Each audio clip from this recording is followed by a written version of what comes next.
Hello guys, this is your Uncle Big Fish, and on today's video, this will be pretty much the last of the temporary guides, tier list. Well, it's not a guide, it's a tier list, yeah. This one will be talking about mass PvP or wars. So this will apply for node wars, bots, and obviously, of course, yeah, siege wars. Alright. So the first one at the very top, we have exceeds expectations, which means that this class have the potential to actually exceed way more than what your CP is. 2 will be no sweat, which means that you will have an amazing time. You won't suffer against pretty much anything.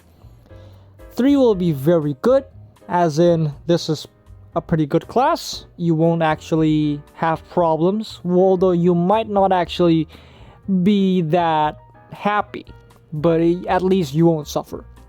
Not shit means pretty much trash, shit, well, shit, and just quit. Basically, yeah, just don't play it, guys. All right.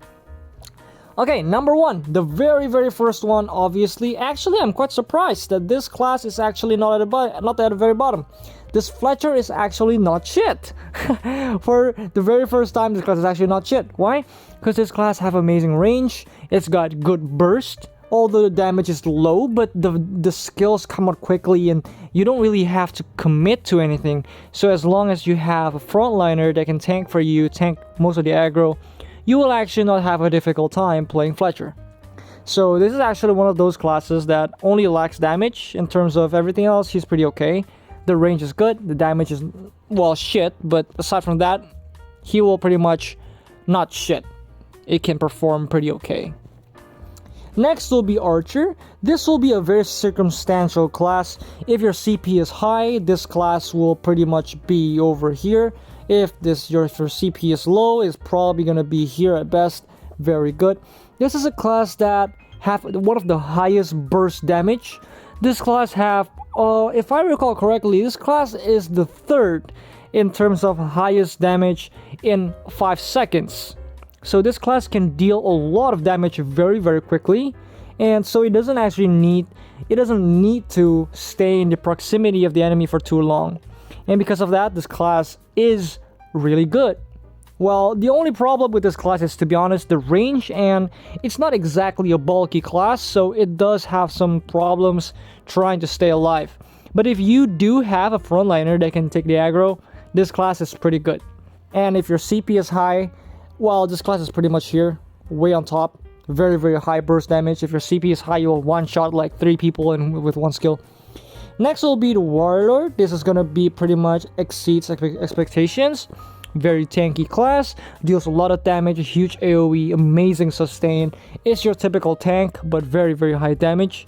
This is pretty much it. It also renders most Fort Guard users useless, so that's actually one of the biggest selling points for this class. It's really good for wheels, because they fuck up with pretty much most low CP's attempts to try to outplay you using forward guard. So it's actually really nice. Next will be the Blade Master. This class is pretty much just quit. It's absolutely garbage. It's got very bad AoE. Its damage is very low. Its burst is very low. It's got good mobility, but in wars, mobility is not really a big deal. What you want for a mass PvP class is high burst damage, high survivability, and obviously very good kit, especially in terms of not just mobility, because you need mobility and something else.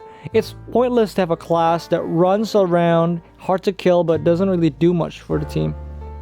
Next is going to be the Buccaneer. This is pretty much a god tier class. I'll probably say this is one of the best classes for wars. This class, I've played it before. It's actually very mind-boggling to see that someone of my CP in my guild able to reach top 4 in terms of siege kills. It's quite interesting. The class has very high continuous damage output. Its range is extremely well. It's very good. Its rotation is very good. Its sustain is, however, quite shit. But like I said, if you're a class with a lot of if you have a lot of frontliners, this class is absolutely awesome. It's just a really good class. Very good damage output, and all this class needs is pretty much a frontliner who can take the aggro. If you can get a free hit in, very high damage, is just really good. And you can go forward guard as well if you want to go for a more defensive approach. It's pretty much very difficult to punish, and this is also one of the best classes to hold swords with. Next is gonna be Corsair. Corsair is pretty much shit. The only reason why he's not in Just Quit is because this Corsair have one of the best Black Spirit Rage in the game. He does not have a very high damage output. The mobility, well, he has somewhat okay survivability with Flying Wave and other forms of mobility like riding waves. However, the class just don't have that kind of to it. The burst is not bad, but aside from that, it's just a really squishy class with really nothing else to offer but a little bit of coverage and damage. That's about it. This next is going to be Fantasma. Fantasma is a really good class. This is pretty much a no sweat class. It's similar to Raven, but not as good. It's like a pseudo Raven with pretty much the same playstyle, hybrid, range type, burst damage. But unfortunately, this class does not have a lot of iframes. It's only got one iframe if I recall correctly. And because of that, it does not have the means of tanking damage. It does have somewhat okay range type skills. However, you cannot rotate just the range type skills. You actually need to use melee, because most of our skills are divided into different kinds, both range and also melee. The mobility is good, but aside from that, it's not really something. There's not really anything much to write home about. She's also very easy to grab. Mobility is good, but it's still pretty. It's not very efficient in tight spaces. Unlike the Buccaneer, which can really move quickly in terms of like in a crowded space, I would say that the Buccaneer have better mobility than the Fantasma. However, for this one, we're not talking about Black Sun or something where there's pretty much an uncapped running distance. In SiegeWar or NodeWar, you do have limitations on how far you can run away, and it's easier to corner. So a class with more mobility will always end up having much superior ability in a wars itself. Also, the damage output compared to the Buccaneer or say the Huntress or the Archer is extremely low. The only reason why she is higher up in the list than the Archer is because she do have way better range and better survivability than the Archer. So pretty much she'll probably stay alive much longer. Next is gonna be this Void Knight. Void Knight is pretty much shit. This is a class meant to run away. It's got okay burst, but when you're getting creamed up in like a Node Wars and stuff, you do have very lacking AoE. And although you're tanky, you're not that tanky because your passive is actually a lot more suited for 1v1 combat, as it's much easier to break your passive once you actually get CC'd or take damage. So it's actually quite difficult to maintain the tankiness of the class. And in Node Wars and Siege Wars, you're fighting against so many opponents. If you don't have anything else aside from a forward guard heal, which can be broken because it does not have super armor in the back, it's not really a class meant for wars. So it's actually pretty shit. It dies really quickly too. Next is gonna be the Destroyer. Destroyer is, well, just quit. I'm just kidding, guys. Destroyer is actually not bad. This is actually a class that will be put probably either on not shit or very good. This thing can be played in many different ways. In case you guys haven't read the passive of this skill Slugfest, that skill has really good healing potential if you have overheat on. It can also heal a lot, and also it's very tanky as well. It's got good mobility with Hellraiser and other forms of I think the landslide skill. Yeah, that one moves too. So it's got pretty good survivability with Firebomb, Hellraiser. It's got a good range. It's overall an okay class. However, there's not really anything to write home about. It's got okay coverage. It's got like decent damage, but nothing to write home about. Yeah.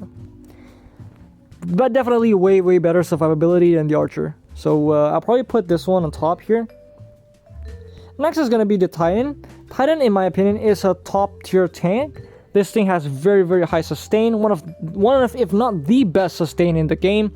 I think that after the Warlord get the buff on the passive to heal 700 HP every time he procs the armed passive, I think now Warlord has better sustain overall, but I wouldn't say so myself. I'd probably say like they're pretty much equal, but the Titan spin skill, the Thunderbolt, has very, very high damage. It heals so much, and he's got a very, very tanky presence.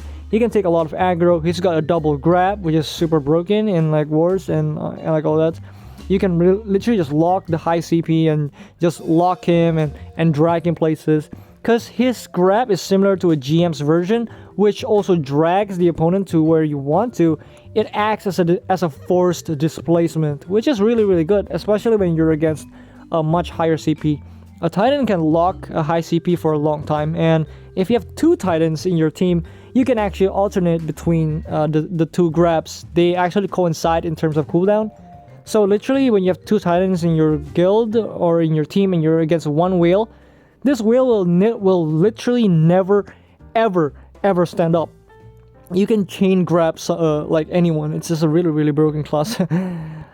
Next is gonna be the Solaris. Solaris, in my opinion, is actually not a bad class. It's got very, very high burst. However, Solaris is a very difficult class to stay alive on because the class is almost entirely purely super armor except for the skill, the Phoenix Dive skill. The Phoenix Dive skill is not really high damage. It doesn't really do anything except from running away or trying to disengage. It's got a good burst, but the skills are pretty slow, and so she might probably get like 1 or 2 hits in and she will just die. It's that kind of class, and the range is also pretty low. So it's like in this meta, if you're not fast and you're tanky and you have high damage, for a melee, this is a very difficult place to be in. So Solaris is probably going to be in very good instead of not shit, just because her burst damage is absolutely no joke. It's very, very high damage. The AoE burn is also pretty nice. It deals a lot of damage to a lot of people. I mean, it doesn't deal a lot of damage to one person, but because it's AoE, so it actually deals damage to a lot of people at the same time. Next is gonna be the Hassassin. This is pretty much just quit. Yeah, this is a horrible class for wars. It's got like near to no reach. It's very bad. It's got no form of survivability at all. It's just almost entirely just melee face dive kamikaze style. This thing is similar to what if I would say like it's similar to the Solaris, but this one has lower damage, way lower damage. So it doesn't actually it doesn't really serve any purpose. So it's just a really sad class, to be honest.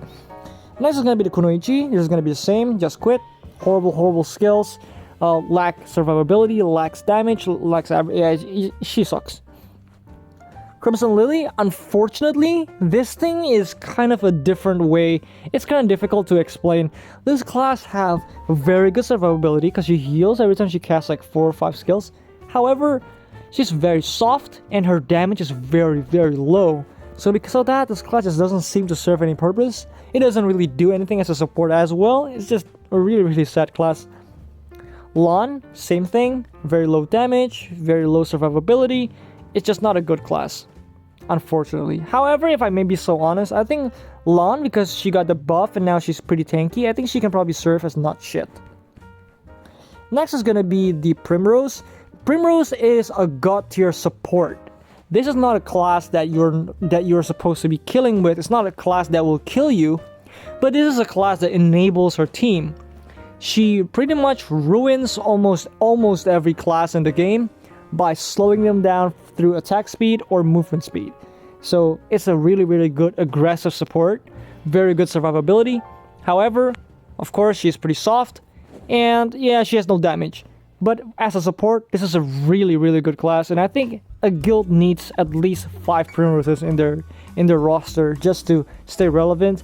Because one Primrose have the ability to cast Glacier Wall at least twice in every war, and so give or take, you just want to get like 5 people down with your like debuff, and pretty much your job is done. And if you can stay alive longer, you can pretty much spam 2 or 3 skills and just die, and you already serve your purpose, because that will disable the enemy for about 4 seconds. Next is gonna be the Lotus. This thing is quite similar to the Primrose, however, due to the lack of other forms of damage output, this class will probably be put on very good instead. I'll probably put this thing a lot better in terms of on top, probably a lot closer to very good. This class do have 2.5 seconds of invincible during flash step if you have a really good MP recovery. Yeah, so it's got good, very good survivability. One of the best survivability for a melee class. It's got super armor, like high damage super armor on the Blood Moon, and the flash step gives you invincibility. So it's just a class that can hit very well. But the price of this class is obviously in her ability to drain mana or break mana. And although you can argue that, oh no, like not every class needs mana. That's true, but majority of classes do use mana in one way or the other, not simply just to cast skills, but it could be also to activate their passive or something else. Like say the Paladin. The Paladin doesn't really need mana. Her skills can be casted without mana. However, if a Paladin wants to utilize her full ability, she needs mana to activate the Smite and the Divine Armament on the Celestial Spear, Judgment of Light, or the Sword of Judgment. So in a way, she does have a purpose. And Warlords, people might think a Warlord doesn't need mana. Not really, because Warlord does need mana for his skill Backdraft, which is also his only mobility skill aside from the Backstep. So if he can actually drain his mana, he can't run away and he's forced to be in one location. That's a good way to actually minimize his damage output, because he will just... a melee class that can't run or a ranged class that can't run is a dead class. Same way to Primrose. Primrose needs mana desperately. Her Frigid Burst uses mana, 20 mana, so very mana dependent class. There's also many other classes that needs mana as well.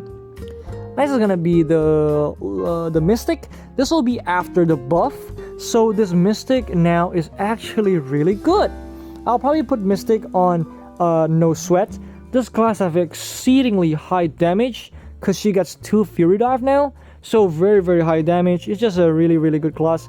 It's meant to be a kamikaze style, but unlike the other kamikaze styles, she's actually very tanky. Her damage output is extremely high with 2 Fury Dive. She's invincible during the jump, so that can mitigate some of the damage taken as well. And she's got pretty good range. The Dragon Punch actually lasts, it actually has way better range than a lot of people think. Also the Somersault, very fast burst. She has a grab as well that can disrupt enemies and disable one person for a significant amount of time.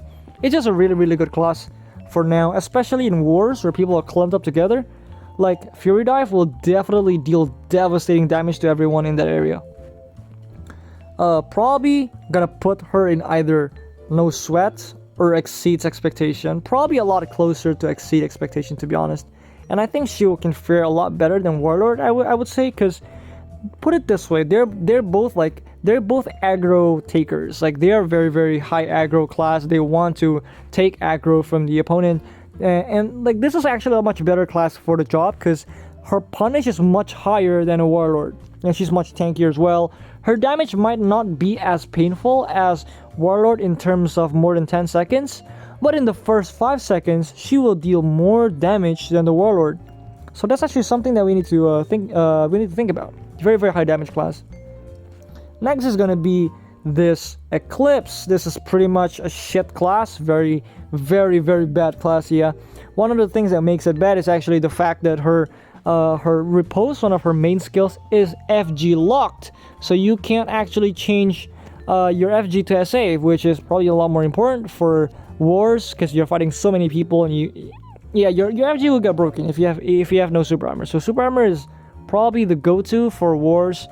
This class has okay damage, but she's a DPS type, not a burst type. So she takes damage while she's dealing damage because her main stab skills are either standstill or moving, and it's while moving she's taking so much damage from like multiple opponents. It's just a really bad class. The passive doesn't really help either. She does have like 10 frames of like invincible, but that's about it. Yeah, it's just a really bad class. Nova, very good class. This is pretty much a god tier class and one of the best classes currently. The best tank, the best damage output, the highest survivability, super armor in the back, FG in the front, has the queen to deal passive damage, very high survivability, one of the best field whale hunting classes in the game. Damage is also extremely high. has a grab. You name it. This class have everything. This is probably one of the best melee classes for wars. Next is gonna be the Windwalker. This thing is probably closer to here shit as well. It's like the damage is not bad, but she's very, very squishy, so you probably live for like a second or two and then you just die. Your Guild Harvest has no damage, although it's invincible, but it has no damage. It doesn't really serve any purpose. The grab is pretty shit. Everything else is pretty shit, so it's not really a class meant for wars. More for 1v1s or maybe for field PvP, like probably for Black Sun or Outlaw, but that's about it. Next is going to be Huntress. This is a god tier class for wars. This is pretty much in the same tier as maybe the Buccaneer. I'll probably say the Buccaneer is slightly better because Buccaneer just have a lot more burst compared to the Huntress. The Buccaneer's damage potential on a long range is extremely high. One of the best, if not the best, sword carrier for bots as well. So Huntress is pretty much like slightly behind in terms of that. And I think that's gonna be about it, yeah. Pretty much very, very similar class to the Buccaneer, just like minimize the damage output, but increase the survivability. That will be like pretty much Huntress and Buccaneer, yeah. Next is gonna be the Legatus. Legatus is still pretty okay. This class is not shit by any means. This class have very good survivability. This is probably the range class with the best mobility in the game. It's got one of the best mechanics for a range type class. It's a range class, but it's very mobile. It's got very, very high survivability. You got many iframes. It's got very good range. However, the damage output is very, very, very low, and because of that, it doesn't really serve any purpose. As like when your team actually goes into war and you allocate people who would be having free hits, you kind of want to get a class that can actually do something, a class that have a purpose to deal damage or something, from like to actually use the time that your tanks bought for to take the aggro. But Legatus has really, really bad damage output, so it doesn't really serve any purpose. It's just pretty sad, yeah. I think it's pretty fair, as the class was probably the single strongest class for a long time when it was released. Next is gonna be the Lancer. This is pretty much probably the best melee class for wars. Very, very good range, very good damage, very, very good everything. It's just a class with everything. It's got damage, it's got survivability, it's got reach, it's got everything, guys. It's just a very, very, very broken class currently. I think the Lancer excels in every aspect of PvP in this game. Currently, it's got very good. It's just really, really broken in the arenas. It's really, really broken for Black Sun. It's really, really broken for wars. It's just a class that's just broken in terms of almost everything, to be honest. Next is gonna be the Sage. This is just quit. Yeah, very, very garbage class. Yeah, I'll probably put this in the same way here, probably, to be honest. Very low damage, but high survivability. Very good reach. Similar to the Fletcher, but yeah, he just doesn't serve a lot of purpose, that's all. Shy, another god tier support for a team. Absolutely mandatory for any team. This is a healer. It gives passive critical hit damage to the team. It's just a really, really supportive class, and it's probably one of the most important classes to have for a guild. Obviously, a guild with a Shy will always perform better than without. It's just an irreplaceable class for a support. I think having 5 Shy in any guild will be very beneficial for the team.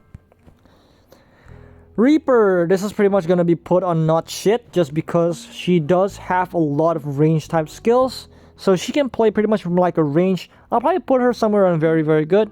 Probably the best for very good. She has the slow, which is really annoying, and she can apply that from pretty far away using Soul Spike. The Caesar skill, yeah. That one is very, very high range as well. She can play pretty much similar to Fantasma, but with less grit, if I could say. It's like a pseudo Fantasma, but not as good. Still a melee class. Raven, I don't need to say anymore. The most broken class of this patch. Not just this patch, to be honest. I think Raven has been the most broken class for a long time. In the hands of someone who's just who's got a brain. And yeah, she's pretty much an unbeatable monster. One of the best sword carriers for bots as well. She is what happens when you give a class with the most superior mobility, with a lot of iframes, with a lot of bursts, with a lot of range. That's pretty much the most perfect range type class in the game. It's a range class without the weaknesses of a range class. That's pretty much what Raven is. It's just a really, really broken class. Needs absolutely nerfed, obviously, because it's just too much for a single class to have. Yacha, this is one of those classes that's gonna play like a flanker, it's just a class made to kidnap people, deal damage. But to be honest, I don't think Yacha is actually that good for wars. His damage is pretty limited, and because he's melee and he's not actually that good, he does deal a lot of damage, but the survivability is pretty low. So because of that, I think he needs to be put on no sweat. Obviously, compared to the classes above, he doesn't deal as much damage quickly. So that's actually one thing that's kind of sad, yeah. Very low survivability. That's probably the dying point. Spearwalker. This is actually a really, really good class for wars. This thing has very, very high damage, very, very good survivability. It's got good mobility with the leap, and also a good range type skill with the, I think it's called the White Tiger. I think the name was White Tiger. Range type skill, very high damage. It's just a class with the highest damage output, continuous damage output in the game. This class has the #1 ranking for highest continuous damage in the game. So obviously very, very high damage. The only thing that's pretty sad is she's still melee. Her reach is pretty much melee, and because of that, it does make her suffer a little bit for wars. However, she is still an incredibly good class, and if you let her stack up the passive, that will really, really start to hurt.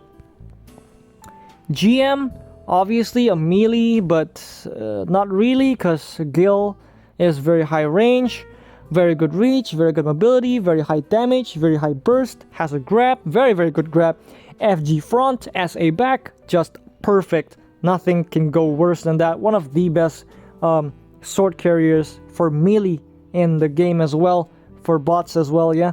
I'm gonna probably put GM above Huntress, probably. This is just a really, really good class, guys. Next is gonna be the Lupa. This is pretty shit for wars, to be honest, but the gay balls is actually pretty nice. It's got a pretty good utility.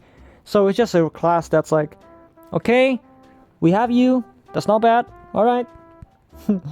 Paladin, one of those classes that can perform extremely well in field and in wars because of the iframes that you can get from the divine armament. She does break mana as well, so that's also very helpful.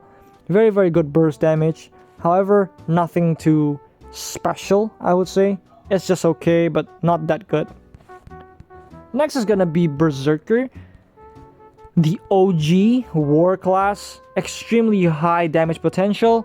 Very, very good mobility. Very good maneuverability. Very good Black Spirit Rage. It's just a really, really good class. It doesn't really have much weaknesses in field, and I think when in wars, his AoE for a melee is top notch. It's just a class with everything. It's just a really, really good class. Probably also one of the best sword carriers for bots as well. It's just a really, really good class, guys. Gladiator, absolutely dog shit, yeah. Invoker, actually a really, really good class. Unfortunately, like a lot of people might be telling you, oh my, Invoker do damage. Yes, but she's very hard to kill, guys. She can deal damage from far away. She can play that role as someone who will take aggro. I mean, like she can take aggro in a different way. She can actually do damage while moving, and that's actually quite useful for a team fight. Very useful, very good utility. It's got very, very good range, and I think that's the main selling point. She's good at taking aggro because she can go invis. She can hit from very far away, so she can actually use that time that the tanks buy to take aggro from very, very effectively. It's a very, very good class with very high survivability.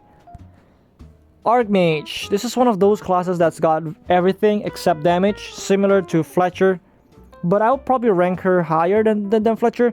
This class got very good range, very good survivability, very good debuffs. This class have amazing debuffs, and in wars, those random spell casting will prove handy, because the random spellcasting is basically an extra skill. And although they don't hit very hard, but if you will eventually get like really good rolls, you can get double meteors. That's really high damage, in case you guys don't know. Next is gonna be Drakanya. This is pretty much a glass cannon. Your job is to go in, deal damage, and die. But the damage is absolutely nuts. Yeah, this is a god tier class for wars as well. However, very soft. But I think she can pretty much fare okay, because her damage is very high. Next is gonna be Surah. Surah is gonna be okay. It's a not shit class for wars. Quite good survivability. Got invis, can catch people. He can lock the high CPs and pretty much like solo kill someone without people. Probably not gonna happen very often, but that is probably one of those potential. You can catch like the backlines, the squishier ones. Surah has its own job in the game for wars. It might not be the same as the other ones, but it's not bad by any means. I think that's gonna wrap up everything about this. I think it's gonna wrap up for the tier list for mass PvP. This one I needed to rush because I am very tired. I've got a lot of things to do. However, this will be it for the tier list. Hopefully useful for everyone. This will be the tier list. If you guys want to screenshot them, please do. It's not bad. Yeah. I think that this tier list is almost pretty accurate. I would say to a pretty okay margin. I've explained why they're put in those places. Pretty much okay. I think it's quite understandable why I put them here and all that. So if you guys actually wanted to play these classes, I do suggest playing the first 3. Raven, Buccaneer, GM, Berserker, Huntress, Lancer, Mystic, Nova, Warlord, Titan, Primrose, Shy, Drakanya, Fantasma, Invoker, Hiata, Spiritwalker, Paladin, Reaper, Lotus, Destroyer, AM, Archer, Solaris, and Lupa. Those will probably be the better classes for wars.